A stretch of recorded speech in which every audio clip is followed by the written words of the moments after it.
purpose of these videos really is for our students to get a snapshot into who works in the industry, and maybe even get a little bit of an idea of their potential progression as well. So, you know, there might be one of our students that comes through the Yachtmaster scheme and aspires to become a medical practitioner or a Yachtmaster instructor or a, you know, around the world yachts person. So we're just trying to kind of nurture that from our end, and the more resources we have, the better. So I'm not going to talk all the way through this. I want to let you talk, but I'm actually, Wendy, if that's okay, because we don't know each other that well. Yeah. I'd really like to know a little bit about how you got into yachting in the first place, if that's okay, before we talk about the medical stuff. Yeah, that's a great idea, actually. It's a really good question. When I was a teenager living in Toronto in Canada, I started taking sailing lessons on Toronto Harbour, which, if anybody knows that region, they think, you sailed in Toronto? But I did. That was my first exposure to sailing. And actually, a friend of mine, she was signed up and she said, why don't you come with me so you can keep me company? And we spent the whole summer learning to sail on Toronto Island. And it was a turning point in my life. I just immediately loved it and just found that autonomy, that where you could, you know, make the boat go where you wanted it to go within reason. And you had this pure freedom and just fun and sun and laughter. And it was just such a great way to bond with friends and learn some skills. And as a young person, it just gives you that sense of freedom and the confidence to know that you can affect change and just, you know, just have a lot of fun in the sun. And then it just went from there. And that was sort of the summer thing. And I eventually emigrated to Australia with full intent of never coming back. So I had to buy a return ticket to Australia. It had taken me years to save up. And I was working as a pastry chef at the time. And this time it was Vancouver Island. And the winters are not brutal, but they're cold enough. And I remember every day I would walk past a travel agent and they had, in the window, they had this giant poster of what I believe was Lady Musgrave Island or you know, a similar island. It wasn't labeled.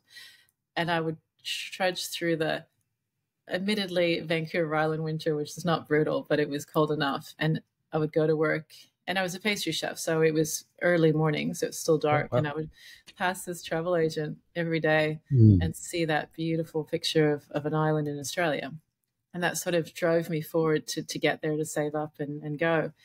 And so when I eventually got to Australia, I went to that island, and it was just the most magical feeling, because back then there wasn't much at Lady Musgrave, and it felt like standing on that island was just a completion of a goal. And it was just the best feeling ever to work towards something, visualize it, and then actually achieve it. So that was pretty interesting. And that was my first taste of commercial vessels in Australia, because, you know, I was a tourist, and we took that ferry to Lady Musgrave at the time. But commercially, my story in Australia is I was a backpacker, and I ended up running out of money in Airlie Beach, conveniently, and familiar story. Yeah, really wanted to get a job on a boat, and I thought, you know, thinking back to the times of sailing, and I was working as a pastry chef, and everyone just said, you know, go walk the dock. And really being shy at that time, that was probably my worst nightmare of just putting yourself out there and walking the dock and asking for a job. But I did it, and ended up speaking to the operations manager of one of the biggest charter boat companies in Airlie at the time. And he said, well, you're a pastry chef, so yeah, let's put you in the galley. I said, yeah, it's different. It's not exactly commercial cooking. He said, no, close enough. That'll be fun. And my first shift was on a 75-foot ketch, a beautiful boat named Aluka, and we had about 14 passengers.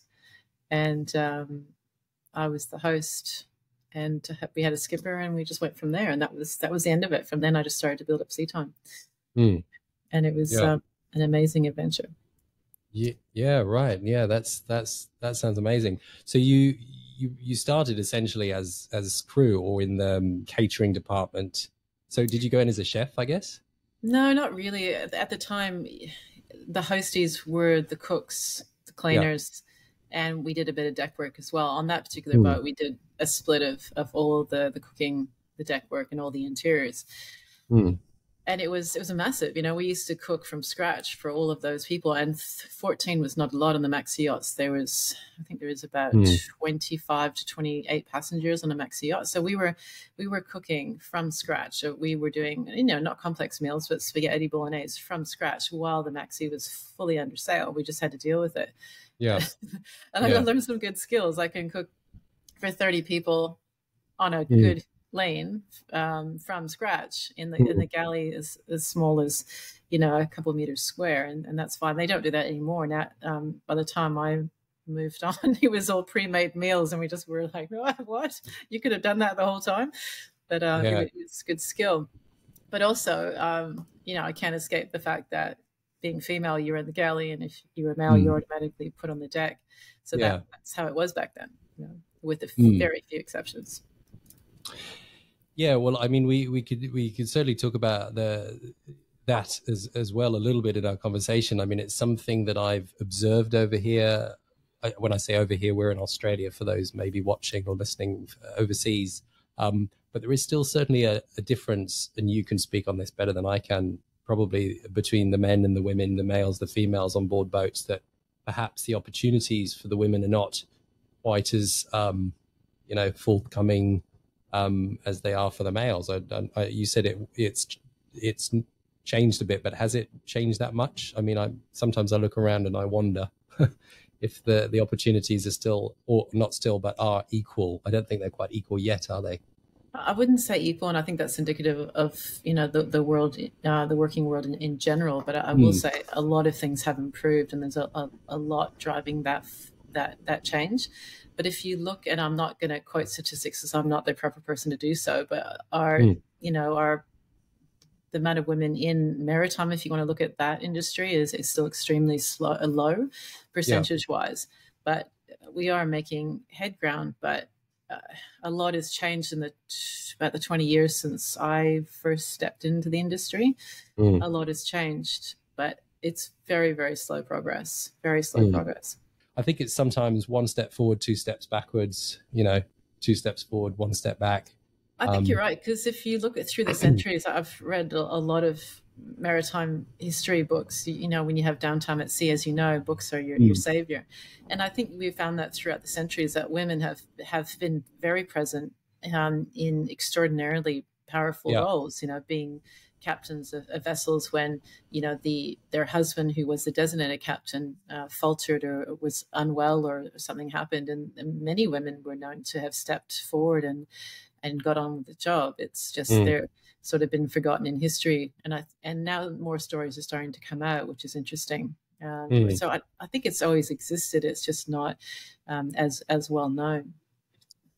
Yeah, no, yeah, certainly. And I mean, I've worked myself under female captains and skippers, and actually, off the record, although this is being recorded, some of the best people I've ever worked with. So that prejudice is a strong word, but let's use that one.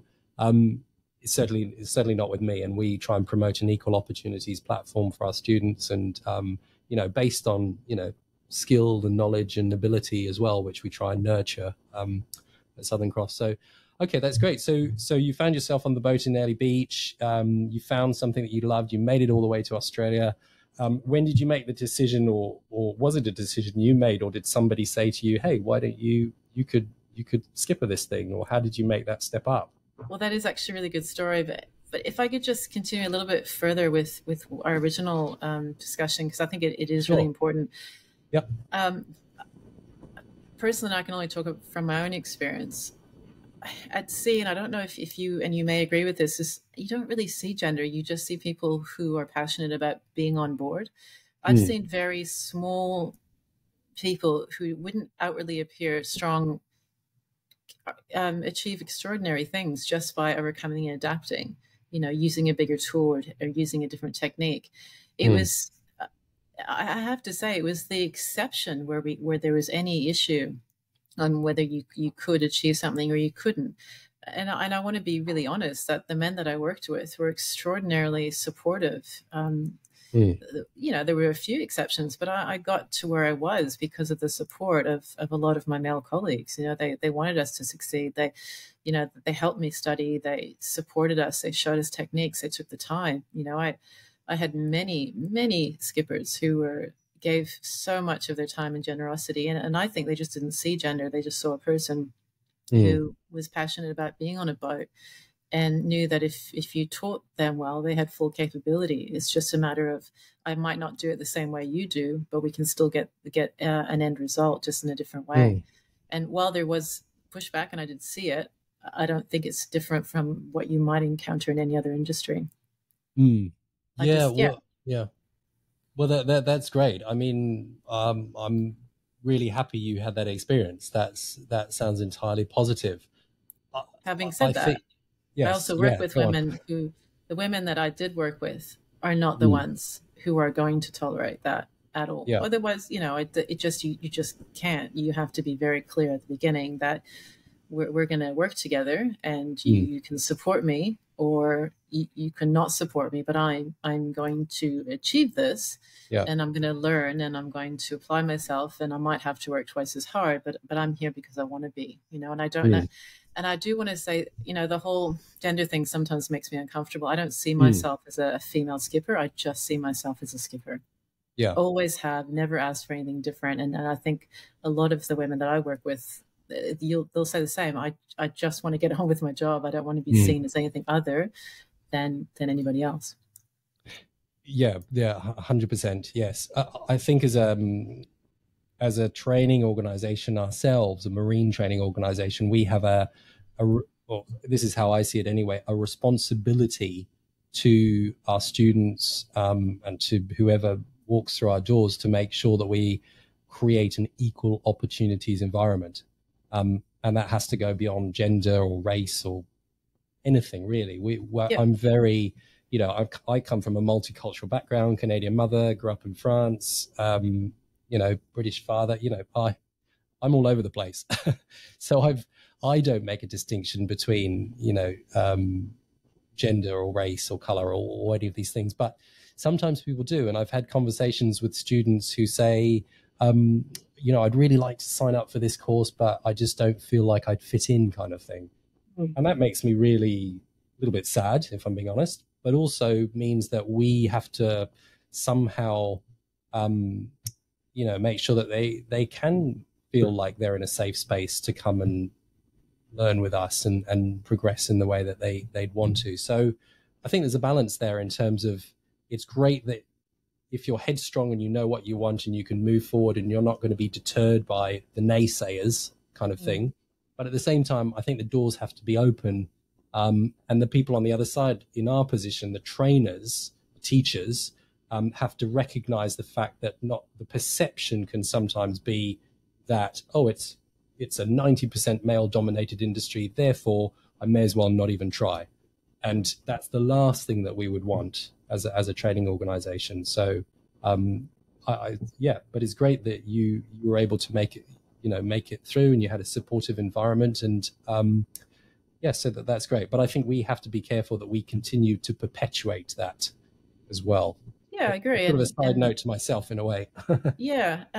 Just make it, like you say, a comfortable environment for all to be able to learn a skill that they're achieving. And, going back to recreational shipmaster's license, speedboat licensing, and jet skis as well.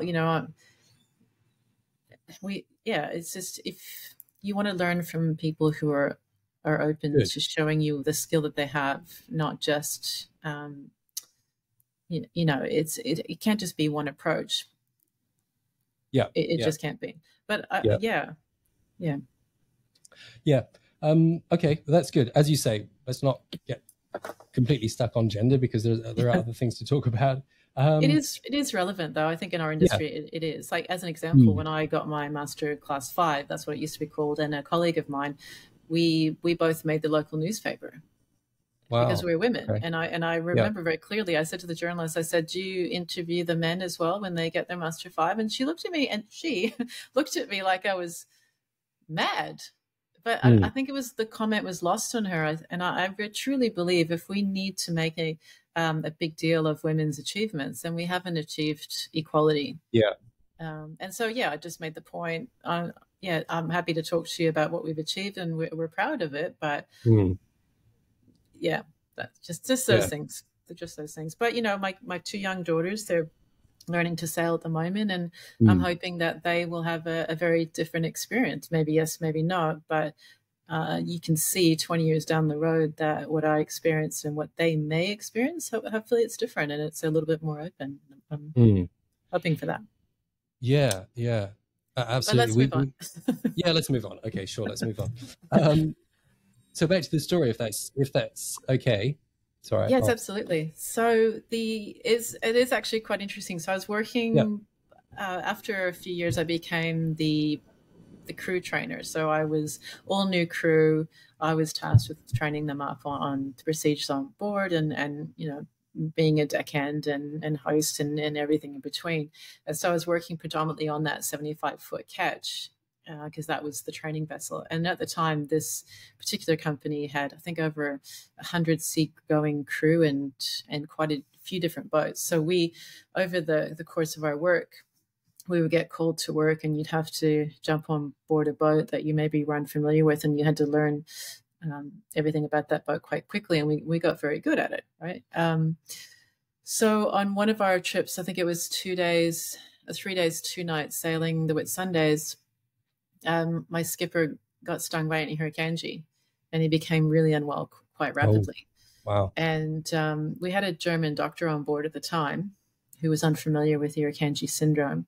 So I handed him a first aid textbook, and I pointed out where the oxygen was and a very, very limited first aid kit.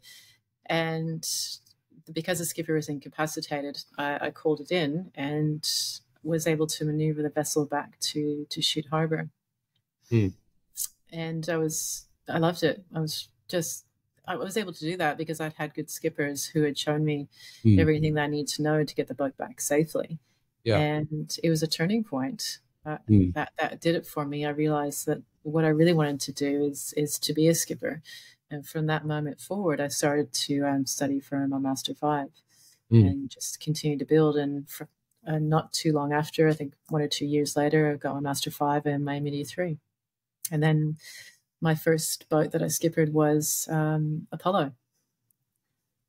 Apollo, is that a super maxi? That's she's an ex-Sydney to Hobart racing yacht. Yeah, she's still up in the Whitsundays. Yeah, beautiful boat. I think she was for sale last year or something. I might have seen an advert sale. Possibly, possibly. Yeah, no, I've seen the boat in passing.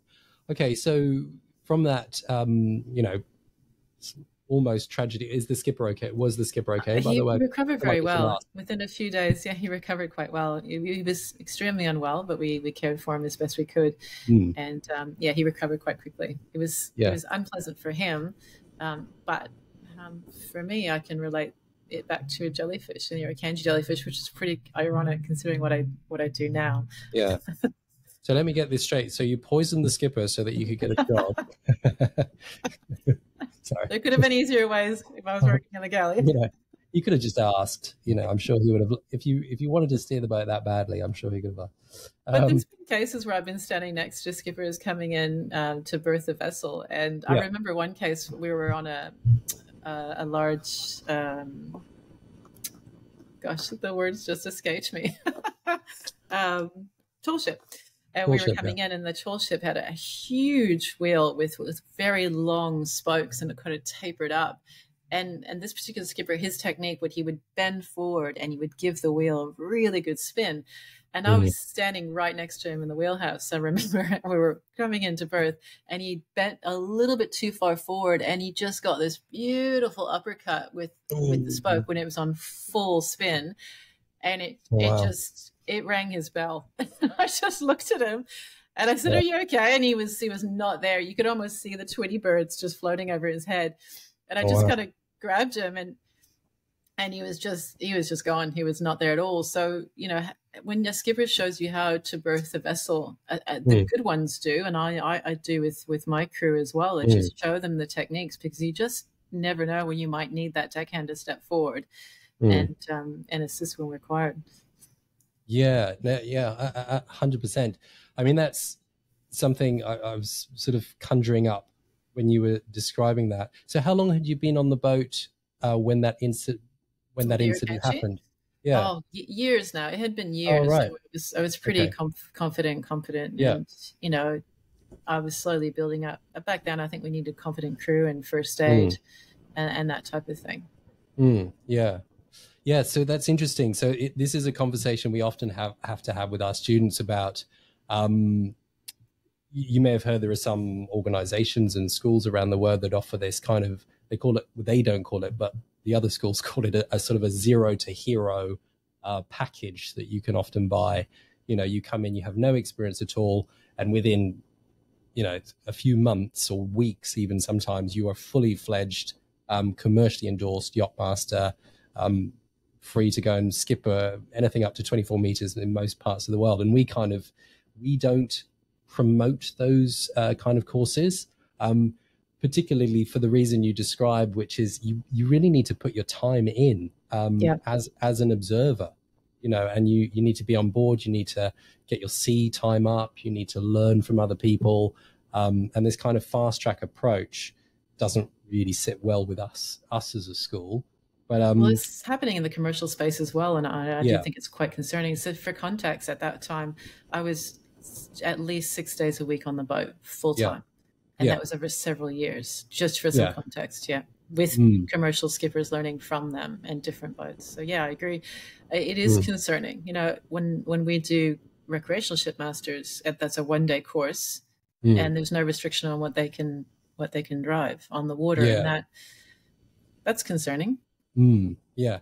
I mean, I guess on the flip side of that, just because you have a piece of paper, license, effectively does not mean that a boat owner or is going to hand you the keys to their vessel. So there are still some, or indeed the insurance either. It doesn't mean you're going to get insured on anything, but we Yeah. do have to have that conversation with our students and say, look, you may learn a lot of information in a short amount of time, but nothing beats real sea time.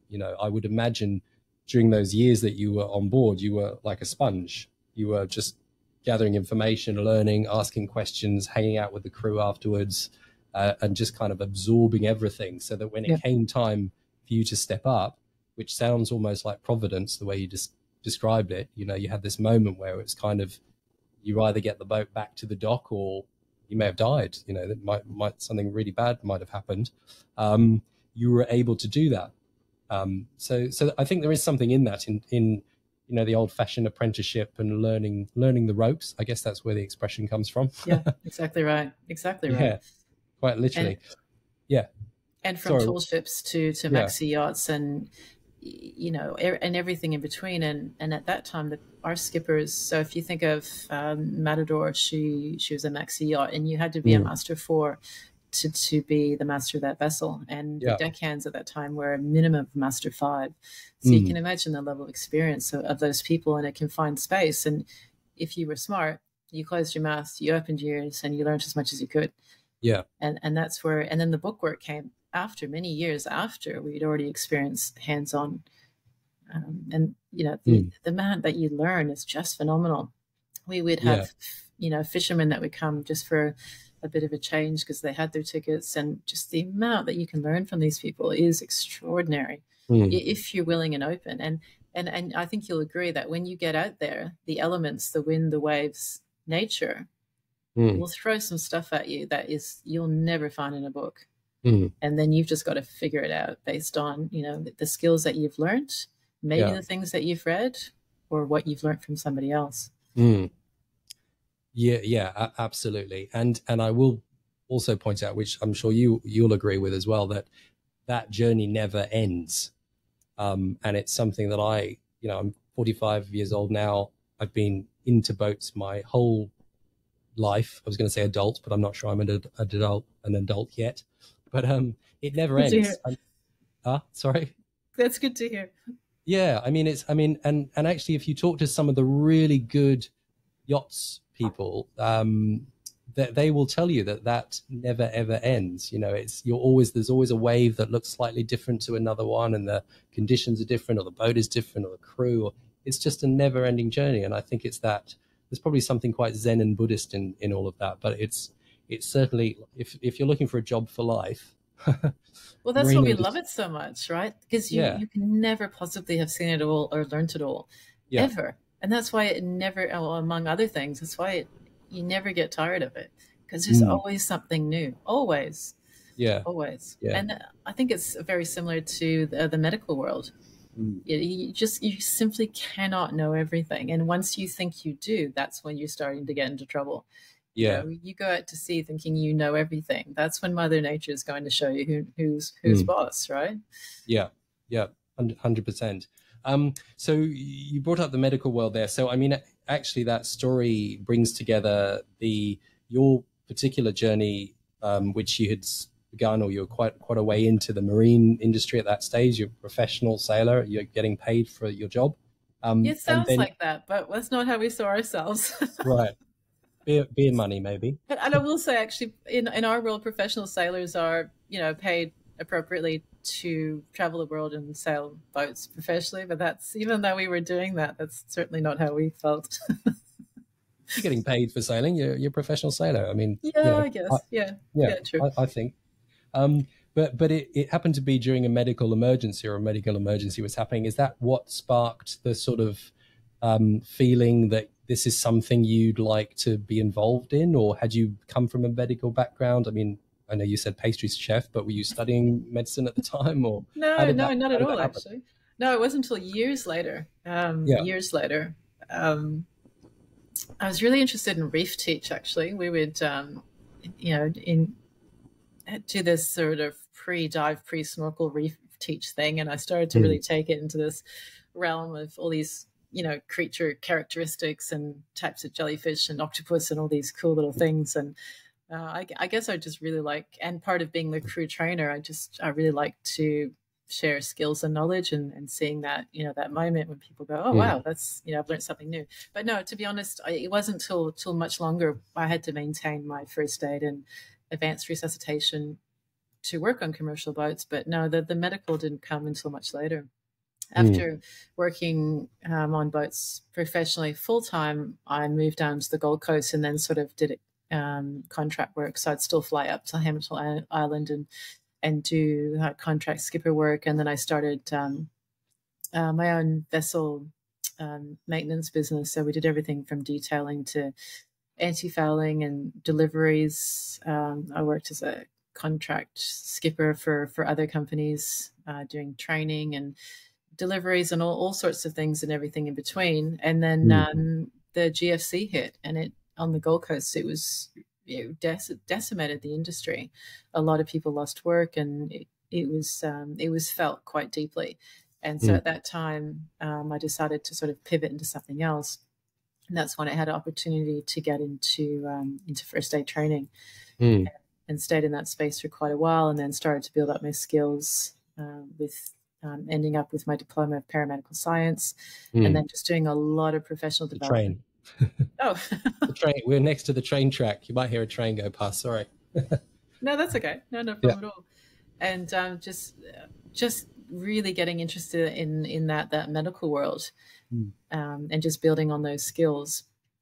And once I'd been, being a trainer for, I think, more than 10 years, I really felt that absence of being on the water quite acutely, but really enjoying what I was doing. So a friend of mine who's a super yacht captain, he actually asked me to come and do some training on his boat for his crew. And they loved it. I loved it. And at the end of it, he said, why don't you do this?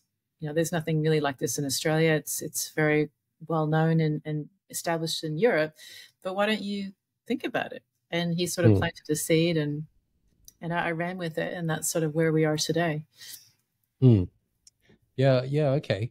And did you have a similar? I mean, you said you there was sort of a 10-year period there, but did you have a similar experience in the medical field as you did in the marine, in that you sort of had a slow start, you were observing people to start with? Or was that more a kind of a nose to the grindstone, book heavy kind of a process? A little bit of both, actually, a little bit of both.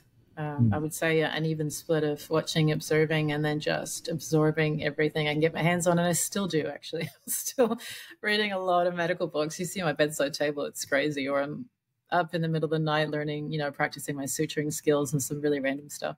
But Right. I think as you'll know, when you're passionate about something, you just throw yourself into it 100% because it's impossible to learn everything. But just trying to build my skills relentlessly is something that I'm really quite passionate about. But deep down, a sailor at heart, and it's just fortuitous that when we do go sailing, having this increased skill set in the medical world is always handy. And I get offered to be crew on a lot of boats because I'm sure. Ironically, not because of my sailing background. Yeah. Oh, really? For the medical. Yeah. Oh, yeah, okay. because now people see me more for the business that I have, less as a sailor, which is quite funny. Yeah, yeah, that's interesting. I always find that interesting where you're kind of able to bring perspective or experience actually from a different world, different background, but is absolutely relevant in the field that you currently work. So yeah, I mean, you're a medical practitioner, you provide medical first aid training, but at the same time, you could probably jump onto the flybridge of any of the boats you step on and quite happily take it out to sea as well. It is different. Yeah. And it's I would say two quite valuable skill sets that, it's actually worked out extremely well. I would prefer not to have to treat anyone at sea, but I do feel prepared in case I need to. That's the thing. And then, between running my business, I do keep my skills up working actively as a medic as well, just to maintain that and just professional development whenever I get the chance. But you're right. It is quite interesting to be able to work in both capacities at sea is a bonus for sure. Yeah. And even from the point of view that just by putting your, or being able to have the experience to put yourself in the other person's position, you'll probably be able to see things. I mean, if you're training, crew on a vessel, I'd imagine that you could then, from your own experiences, put yourself in their positions and go, well, this could happen or this could happen. And when you're in this situation, this is how you would deal with it better than somebody who maybe just comes from a general medical background, stepping onto a boat for the first time. Things like, I'm thinking particularly of working with anchor winches or lines and, hot engines and those kind of things, which someone in a hospital may never have had to deal with like you may have. Yeah, that is interesting. That's one thing I've learned along the way is just because someone has a medical background doesn't mean that they're an expert in that particular area. Yeah. And to acknowledge that and not put so much undue pressure on that person to go, well, but you're a doctor, you should know everything. And it's like, well, if someone's a GP, it doesn't mean that they're an expert in emergency medicine or in the application of a tourniquet. We just have to acknowledge that. And we do tell first aiders, if you have a skill set, back yourself and move forward and use the appropriate means to affect a good outcome for your patient. Don't just sit back and let that medical person deal with it on their own. Yeah. And we've got to be careful when we invite medical people sailing with us that we don't want to just dump all that responsibility on their shoulders, because it's a shared responsibility among all crew members to provide first aid as required. But yeah, you're right. I mean, you can see, as a skipper with experience, you can sort of see things that you can sort of see what's about to happen. Yeah, exactly. I live, and I'm sure like you do, with prevention's better than cure. And a lot of people think that we're on the helm doing nothing, but your brain is going rapidly, trying to, assess and reconfigure. The wind's changing. We're going to have to do this instead of that. And you've got plan A, B, and C, and probably even a D. And so you can see a lot more than the average person. You can sort of see things starting to unfold. But then you also know the tyranny of distance, that if A happens, we are X amount of miles from help. So, and we know what kind of equipment we've got on board. So we sort of have to play that in as well, that this is going to be a bit more challenging. I know medical people that get very uncomfortable when they're outside of their hospital space. They get uncomfortable when they're not with the equipment that they're so used to. And I've had very experienced clinicians admit that. They just say, without my gear, I do feel very uncomfortable. I know what needs to be achieved, but I don't have what I need. And so knowing how to overcome and adapt is a very vital skill. Mm. Yeah, yeah, absolutely. We find, and it may be similar with yourself, that there's sort of this, when people are quite new to something, there's like this curve, this learning curve that sort of undulates up and back down again. That when you're completely new to something, you don't necessarily know what the inherent dangers are.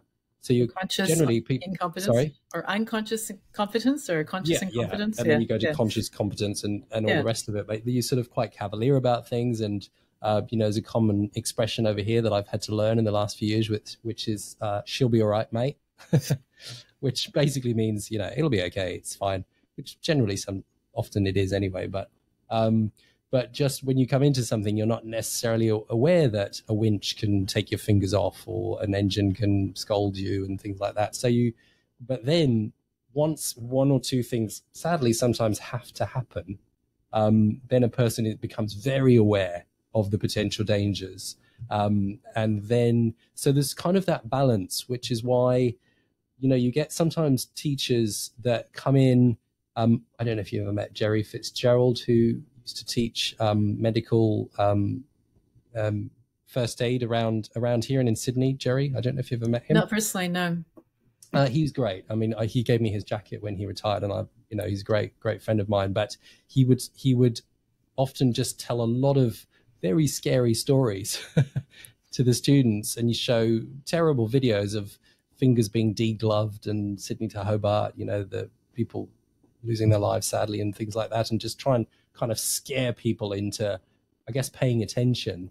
But there's a balance because we find that if a person is really frightened of something, we can't teach them because they're in that flight or fight mode. And there's freeze as well, which is quite challenging, which we don't often speak about. Yeah. Yes. Yeah. So we've kind of got to get them to that place where they're paying attention, they're able to kind of absorb information, but also decipher what is important to them and what might not be as useful and those kind of things. So do you find that a bit? Yeah, definitely. It's a very big consideration of what we do. With images and graphic stories. I don't tell stories because all of our participants have plenty of their own, and I learn far more from theirs. But you have to really pepper it and decide, is this image appropriate? And is it going to enhance the outcome of what we're trying to achieve? I've seen it many times. I haven't showed one graphic image, but just going through the skills that are required and a little bit of background and history, people are like, whoa, I never considered that before. They already get it if you're training appropriately and speaking to their needs and what they may need to know. You don't need the shock factor. Yeah. Having said that, if you're going to talk about wound care, I think it's important to show appropriate wounds that they may experience and how we could best care for them. And to do that, it's good to have some understanding of what you're looking for. So when it's done appropriately to enhance the training, I agree with it. But if we're just doing it for shock factor, then we've got to consider, are we doing this in the best interest of our participants? Yeah, absolutely. And I think that can sometimes make the difference between what I would consider a really good trainer and perhaps a not so good trainer, is that the good trainer will see those potentials and realize what the student needs without necessarily always being able to tell them, because sometimes it can have the shock factor, or they might just not understand really at that point what you're trying to tell them, but you kind of have to lead them in a certain direction, if that makes sense. So you're kind of like, you need these 5 things to be safe on board a boat. You don't know what they are yet, and you may not even believe me when I tell you what they might be, but I'm going to give you the skills to deal with these if they should arise. And I think that's the job of a good trainer. Someone said the other day, a good teacher doesn't give you the answer, they show you where to look, kind of thing. Yeah, exactly right. 100% agree with that, particularly with what we do. So as an example, we do medical instruction on super yachts, commercial boats, racing yachts, cruising yachts, fishing trawlers. Now, maybe an outsider would go, well, that's the same thing. but you know that it's clearly not. Their workspace is vastly different. The equipment they carry, the types of injuries that you're going to see are going to vary widely. So one thing that we do, especially on our big commercial ships, we'll go for a ship visit prior to the training, and then just do a walkthrough on all potentials and what their job space is actually like. Now, I have quite a bit of inside knowledge in that, but I just really want to make it relevant to them. Because if I'm sitting there talking about yacht racing injuries, I've already lost these people if they work on barges or on tugboats. They're switched off, they're gone. So yeah, I agree, a good instructor can read the room and make it highly relevant to the participants there. And you could say, well, it's first aid is first aid. Yeah, you could. Or you'd know that if you're training 1,000 people who go fishing, they've got a very different need requirement out of that first aid than someone who's working on another type of vessel. And that's what I love about what we do. It's just, it varies so much, even though there's so many commonalities. Yeah. And it keeps it interesting for us as well. Definitely. It's like this never ending puzzle that you're always trying to piece together. And every time a new student or a new boat comes along, you're having to rejig the puzzle. And exactly, because your clients might be, they want to be mad keen racers, or you might get some Sunday sailors. No, we just want to go out and cruise. And so they're going to ask different questions, and you might show them different techniques, and you might change your approach based on what their needs are. Yeah. And sailing is sailing, but it's, you can give them such a different experience based on your knowledge and adapting to their needs. Yeah, absolutely. It's something as an aside, I've tried to do throughout my sort of career, I guess, if this is a career. My father may disagree at this point, but that's okay. I've always tried to put myself in slightly in situations that, and I don't mean weather-wise or dangerous situations, but out of my comfort zone a little bit, that might not necessarily be the norm. And now, a few years down the track, that's sort of starting to pay off a little bit.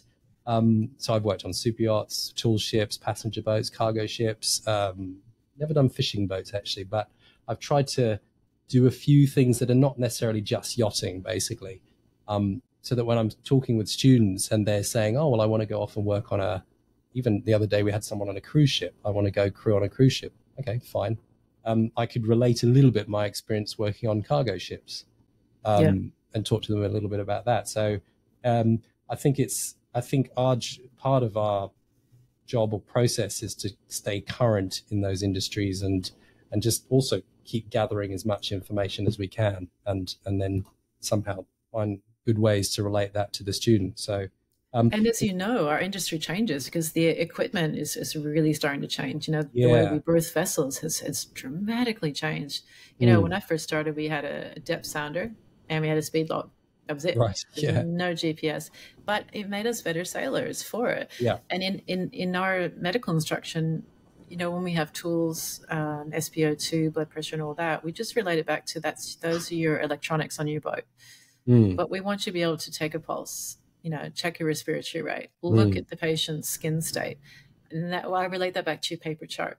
You need to be able to do the basics. How do you know where the wind's coming from? Because you face into it when you can feel it on both ears, that's where it's coming from. So we have to adapt as boats and vessels and technology increases. And then if we don't keep up with those changes, as in sailing and the medical world, we're lost, and then we're not being effective for our clients because we're teaching them outdated information. Yeah, absolutely. And back to basics. Sometimes I find that it's kind of like you've got your staple diet of, mentioned paper chart there. It's kind of know your position, paper chart, compass, depth, log. Those are kind of like your meat and veg, or unless you're we live or die by that in the medical world. Go back to the basics. Stop overcomplicating it. If you had nothing in your kit bag, could you still do what you need to do to assess this patient up to a certain level? And it relates exactly back to a sailor. Imagine that you've lost your GPS. People are like, what? Yes, imagine. It's happened to me. We had a GPS, we had 2 backups, and we lost all of them. So can you still function if you've lost that? And you have to sail that way. You just have to. Yeah, Absolutely. So, as a medical practitioner, then, if you had a kit bag and you were That's a only strong allowed, word for me, by the way. sorry, is it? Yeah, I guess so. What it says on your website. No, These are your words, no, Wendy. no, not medical practitioner. So Oh, does it? I have my Okay. diploma in paramedical science. Okay. I'm not a registered healthcare Okay. practitioner, but I work as a medic. So not a Medic. Sorry. paramedic, Okay. because I'm not a registered paramedic. And in the medical world, it is important to make that differentiation. Okay. We've got to be clear on that. So I'm Yeah. a medic. Yes, for your yeah, indemnity insurance. That's right. Having said that, we do have a pool of instructors who are very qualified, highly qualified medical practitioners, from paramedics, nurses, and doctors, and everyone in between. So when it's appropriate, we will bring on the most suitably qualified person to look after our clients in the most appropriate way, as far as training goes. Yeah. A question just for myself, just purely out of interest. So if you were on a desert island and you were allowed... It's always a desert island. But yeah, okay. well, why not? Well, Musgrave Island, I don't know. Couldn't it be tropical and, full of veg? But anyway, yeah, go ahead. It can be wherever you like, Wendy. All right. It's your island. You can do what you want. Okay, sure. Great. And you had to have 5... Is 5 a lot? Should I say 3? Let's say 3 then, make it slightly harder. Bits of medical kit. What would they be? 3, only 3. Is 5 more fair? Is 3? I don't know. Oh, that's okay. That's all right. Okay, let's go with 3. Do we have any shelter? Do we have any food or water? It's your island. You get to build. Well, was there like a 5-star resort behind me, and then I just had, or is it just barren? No, it's pretty barren, I'd say. Yeah. You know where Tom Hanks was in that film, Castaway? That kind of thing. Okay, all right, okay. Yeah, oddly, he didn't need any medical assistance, did he? No, it's funny that. Triangle bandage. I guess what I'm asking is, what are your... A triangle bandage. Okay, yep. You can do a lot of things with that. Yeah. Okay, that's one. Triangle bandage. A really good friend of mine who's an exceptional medical practitioner, highly experienced in many, many different forms. He said to me something one day that I've never forgotten. He said, Wendy, just remember one thing: bandages, gauze, and more bandages. And this is something that I do like to impart with people who come through our courses, is at the end of the day, in a first aid kit, about 90% of that you're never going to use. But I can guarantee you this: you will use the bandages, gauze, and more bandages. And he's right. So with a triangle bandage, you can put some pressure on a bleed. You can create a makeshift tourniquet if you needed to. Yeah. There's so many things you can do with it. That's one. It's at the top of my kit list. I like to put that in there. Okay. There's a few other things. Yeah, a bit of gauze, some bandages. But on that tropical island, I'd like to have some antiseptic. Because, and I'll tell you why, majority of what our clients facing is wound care and infection prevention. And that's something that it's not really sexy. It's not the stuff that people, that makes headlines, but I can tell you it's what takes up most time, and it can turn bad really quickly. We've ended up with clients needing to go to hospital because they had a coral cut. They did their best to look after it, but the infection set in the tropics when you get sweaty and you're busy and that wound stays wet. And next thing you know, you're in hospital and you have an infection and needs to be managed medically. So people are always surprised. It's the smaller stuff that we overlook, that it's only basically touched on in first aid. And we try to go as deep as we can on that topic is wound care and infection prevention. So yeah, I'm going to throw some of that in there. Yeah. Can I ask you? Things is hard. Yeah. Well, why you think of the third one? Just you said antiseptic. Is that right? Yeah. Yeah. Are there any? Sorry, go on. Yeah. Go ahead. No, finish your question, because I think. Well, I was just wondering because I'm now picturing a desert island because it's about to rain here, so I'm sort of thinking. Yeah. Sounds quite good roundabout now. Yeah. Are there any to your knowledge, sort of a natural antiseptic? I mean, I've heard that even seawater sometimes can provide some sort of antiseptic, but maybe I'm making that up. If you think of the tropics, tropical water can be quite warm and full of bacteria, so that can often make things worse if the wound's open. Right. Okay. And yeah, you're going to hear and read all sorts of that type of thing. And Mm. And at the end of the day, we want to go with what's medically proven to work. Okay. And if you've got an open wound in a tropical area, you need to Mm. use, in the first instance, what's going to have the best outcome for that wound, as long as it's not going to cause any allergies. Mm. So, as an example, in the Australian kits, betadine or chlorhexidine is on the recommended kit list, but I know there are other options. And that's really a good question for your medical team, your pharmacist, and your GP, based on what area that you're going to be heading off to. And I will say, take more than you think you should. Yeah. Like same with the Because bandages, more. yeah, of that stuff, because you're going to run out of it. And when we pack bandages in our kits, it's the proper stuff that's going to last. It's not the plastic bandages. Like you look at those and they slide off your skin. So choosing the right equipment that's going to have the best effect in the environment that we work in. Remember, we're hot and sweaty in the tropics, and I know that this is going out to different places in the world, but I'm thinking North Queensland, you're just sweating all of the time. And trying to stay dry is nearly impossible. And if you're on a wet deck, good luck trying to keep that wound in the state that it should be in. It's just, even if you're doing everything right, it's an uphill battle. Yeah. You said Benadine, was it chloroquine? Chlorhexidine. Oh, sorry, terrible. So some people have an allergy to betadine, so it can be substituted with chlorhexidine. But again, that's a good question for your pharmacist, because things change and there's different options out there, and that's just two of many options. Yeah. Okay. And then the third thing. All right. So I've got this amazing tactical emergency shock blanket, if you want to call it. So it's not those silver blankets. It's next level. It's what defense uses in the tactical world, and you can actually make a shelter out of it. You can capture rainwater. You can flip it over, and the silver side can maybe create a signaling situation. And you can wrap a very cold patient in it. And I hate getting cold. I really get cold quite easily. But we do know that when hypothermia sets in for an injured or ill person, it becomes quite serious. So yeah, that's my third. If you're only going to give me three, that's my third. So what is that? Is that sort of like a blanket sort of thing? Yeah, or? it's, those shock blankets that you get in first aid kits. Like they use them after marathons and things like that. Yeah, exactly. They're like space blankets. Yeah, exactly. So the one I'm referring to is just a robust version of that's made for defense in the tactical world. Yeah. Okay. Perfect. So a bit of gauze, a triangle bandage, and a robust shock blanket. Oh no, I said 4, and my antiseptic. Yeah, the antiseptic. And that's just today. On a different day, it might be something different, but I can do a fair bit with that. Yeah. Okay.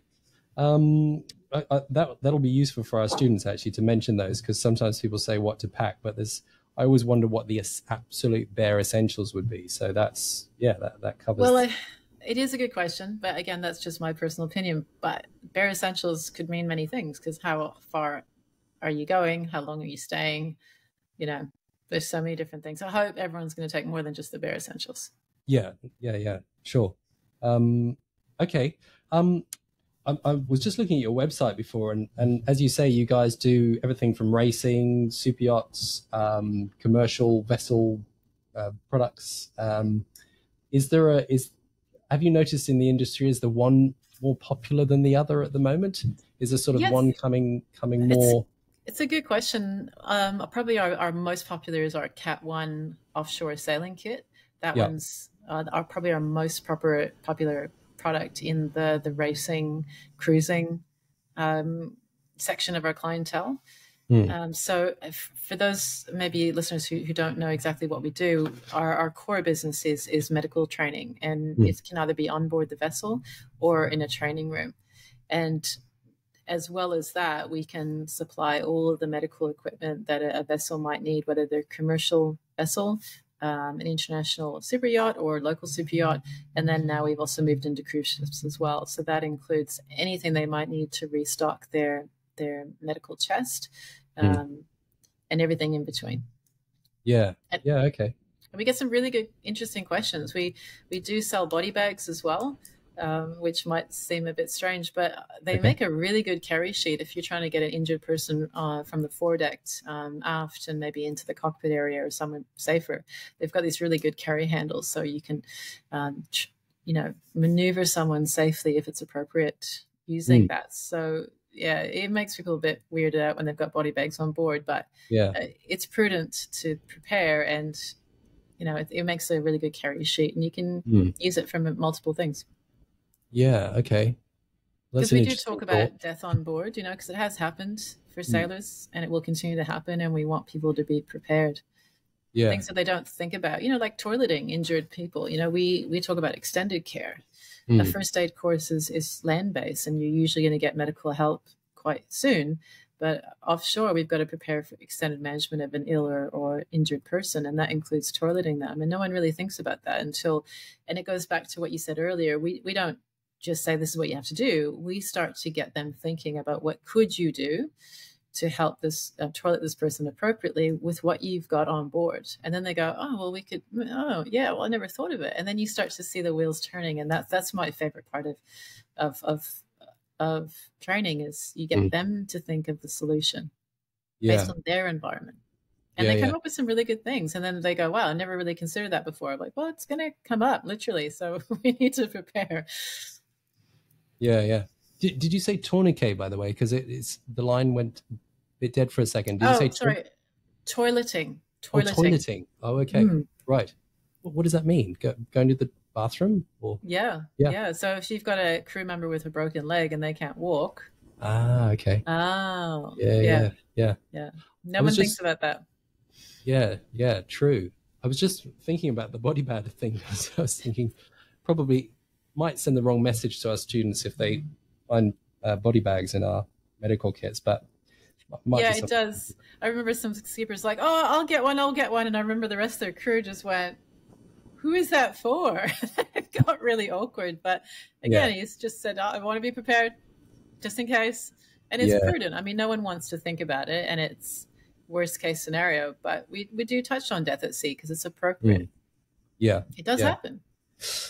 Yes. Jerry used to say that eventually, it was sort of his tagline, catchphrase, eventually everything will happen, he used to say, which I guess in an infinite universe, maybe it would. But I guess the underlying message is you've got to be prepared for everything. So, and even just mentioning it and touching on it, so people, you just put it in their mind where they never even considered it before. And I think that's the same with sailing in general. When you show them things that they would never have considered before, and then at least they're forewarned and prepared, right? Yeah, exactly. And they're going into an environment that is completely sometimes unfamiliar to them. I mean, it's still a different world, even though it's very well documented now with all the films and YouTube channels. The environment is so different often to what people are used to. It takes a lot of time to get used to it. Yeah, and unless you've lived it, you just simply can't comprehend it, no matter how good the footage is. You just can't. Yeah. You have to be there.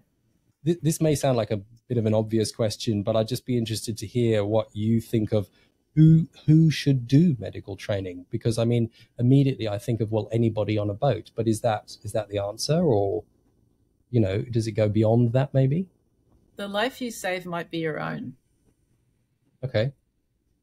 If you're a solo sailor, single-handed, and I have. It was not that long ago where I did a course with someone who was doing quite a big challenge, and it was single-handed, and sure enough, ended up needing to self-manage, self-care. So that's my answer. The life you save might be your own. I've got many stories of people applying their own pressure manage, all sorts of things. You can't manage your own airway if you're unconscious, but if you feel like you're going, you can put yourself into recovery position. Certain things may or may not save your life, but if you have some understanding and knowledge, the life you save might be your own. That's my answer. And if you're going offshore, 100%, everyone on board that vessel should have some kind of medical training. Yeah.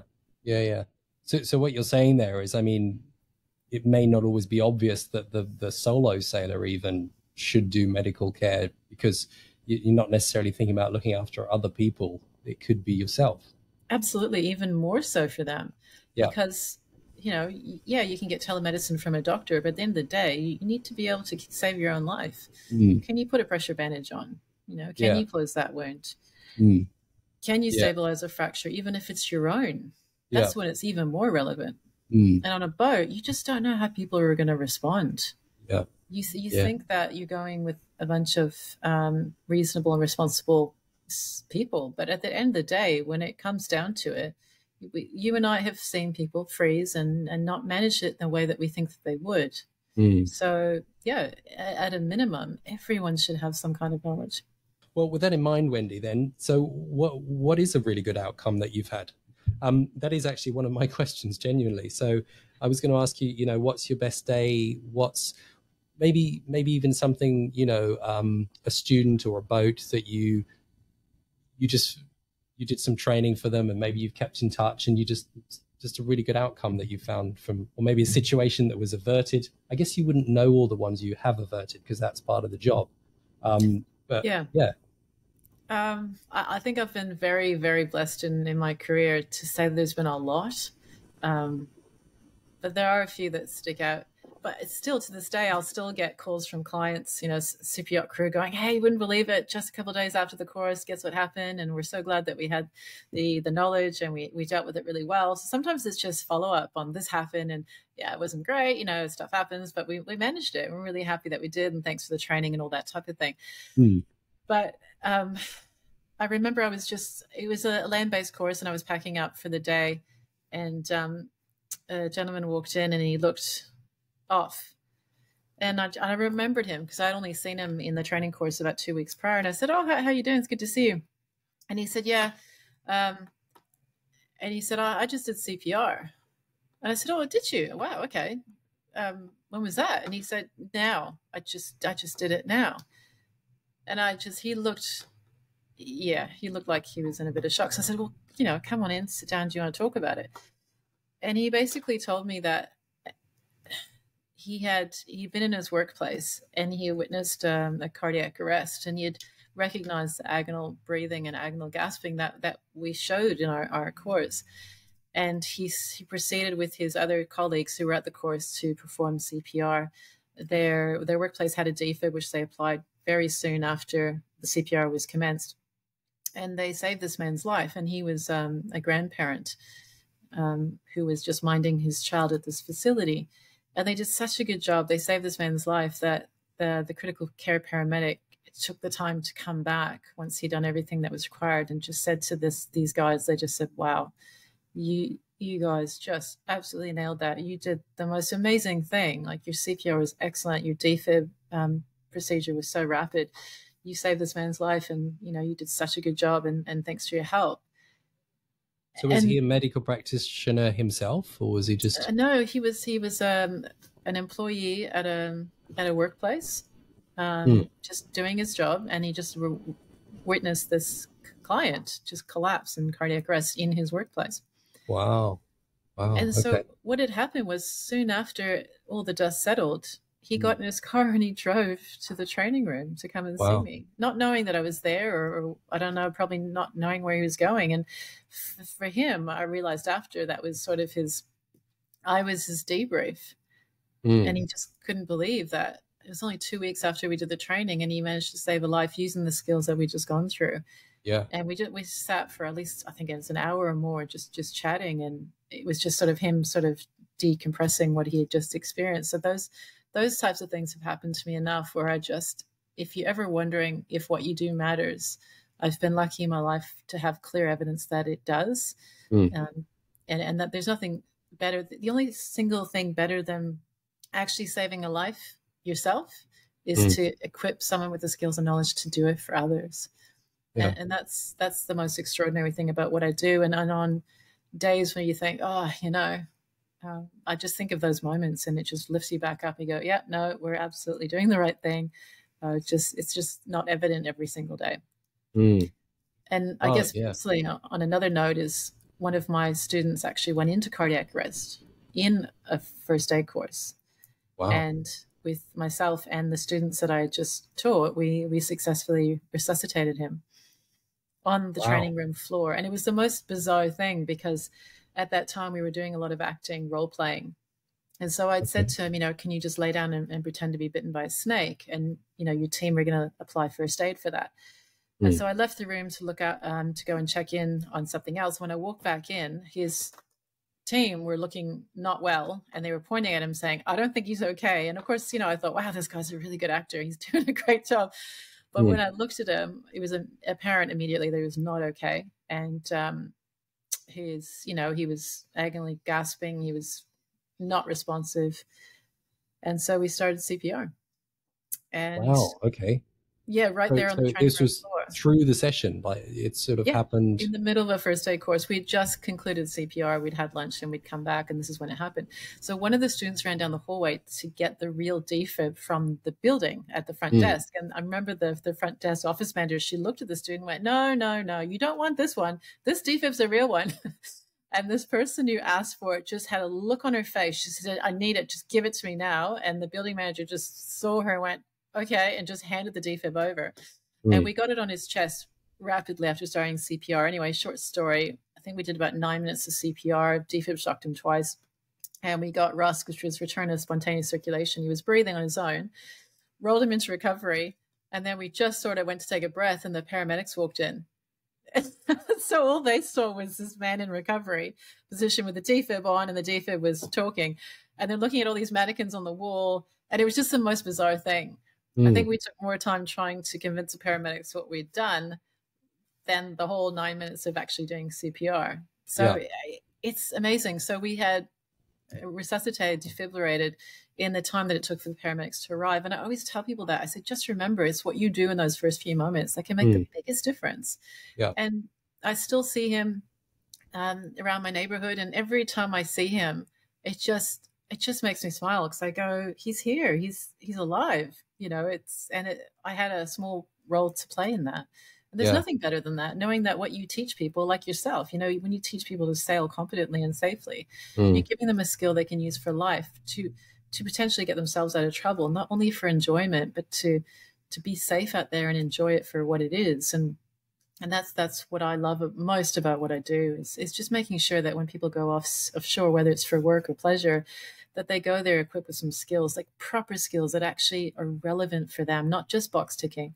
What can we show you that will one day hopefully maybe make a difference? And that's what drives me forward.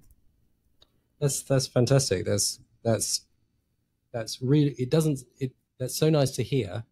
It also doesn't surprise me, because I can tell that you're that kind of person that cares deeply about what you do. So yeah, and I guess you would never hear from all the possibly countless people who've avoided those situations through the training as well, because as you said, prevention is better than cure. So Yeah, you might not exactly. hear from all the other situations that may have been avoided had they not otherwise done the training. So yeah, just I do get stopped in random places though, like, "Oh, you're that person."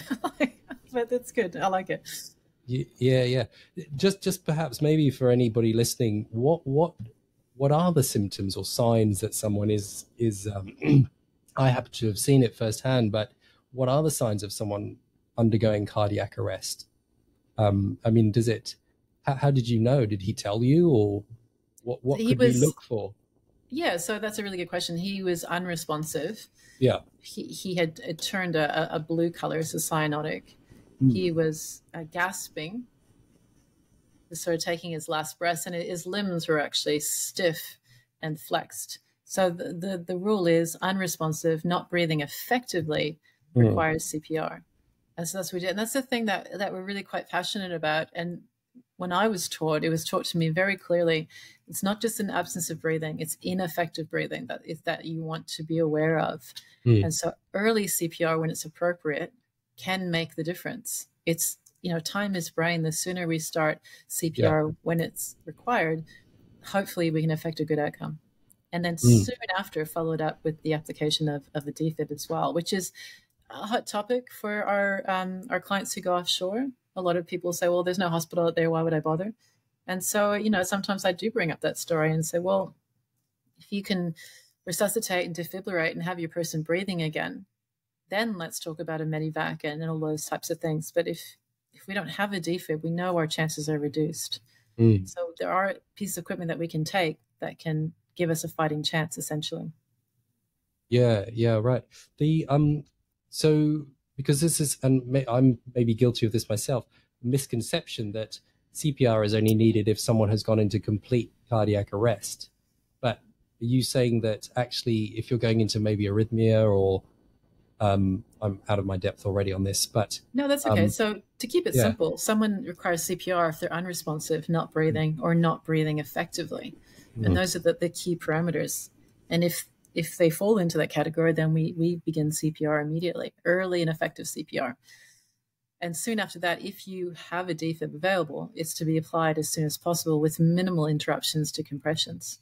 Yeah. The defib unit will then analyze the heart rhythm, and the defib will either shock or not shock based on the two shockable rhythms, which is ventricular tachycardia or ventricular fibrillation. So is a defib something you would recommend everybody carries, for example? If you go offshore, yes. Yes, I do. Also with consideration that, it's a budgetary situation. Not everyone has the money to afford it. Having said that, I know what a set of sails are worth. So, medical equipment versus a new set of sails, and to be fair, we do supply them. We do stock these things. I don't care where you buy it from. I would just rather that you have it. And I understand that it does cost money. I do. But remember, our clients are a certain age group, puts them into a higher risk category. If you need this piece of equipment, it can make the difference in life or death. Not necessarily, but it gives you a fighting chance. And that's my personal view on that. Yeah. So when people ask, should I have a defib offshore? So it's recommended that you do.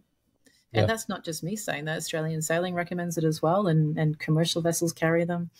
It's so nice to talk to you, by the way. And this is you're clearly an expert in your field. You probably don't like to be called that, but you're a fountain of knowledge and clearly passionate about what you do. And for ourselves, it's just so nice to connect with people who are like-minded, in that sense, even though we're slightly different branches of the same tree, I suppose. Getting very philosophical today. I like it. Bring it on.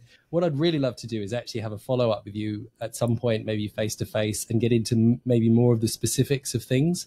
Talk a little bit more about the technical side of things and some tips for people can use on board and things like that. But I think I've taken up enough of your time this morning because I know you're busy, and I have enough to put out for our students at the moment. So wonderful. Maybe we can sort of pencil in a chapter 2 at some point. Yeah, I'd love that. Very much like that.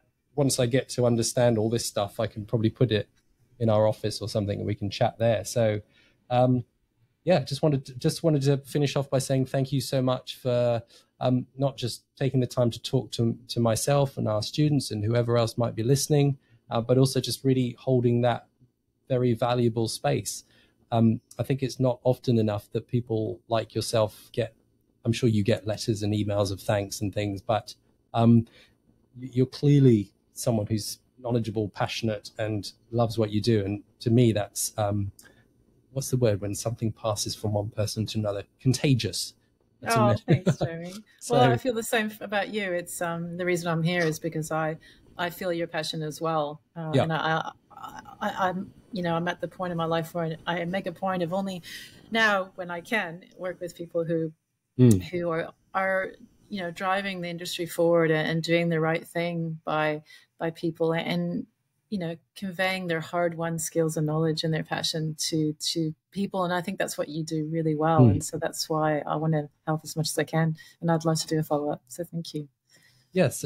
Sounds good. And we also sort of feel like it's nurturing our current generation, but also in time, the next generation of people. I mean, sometimes look around and I think, well, there's a generation coming up behind us and hopefully another one after that. And we might have a baton in our hand, and it's, so there's kind of this sort of looking forward, but also looking back and at the same time, the thing. So that's, I agree. Yeah. Each one teach one. And when you've made it, reach back and pull someone up. There's nothing that I love more that people are keen is, come sit next to me and we'll service this winch together, whatever. It's just very cool to teach something new. Those people who are keen to learn.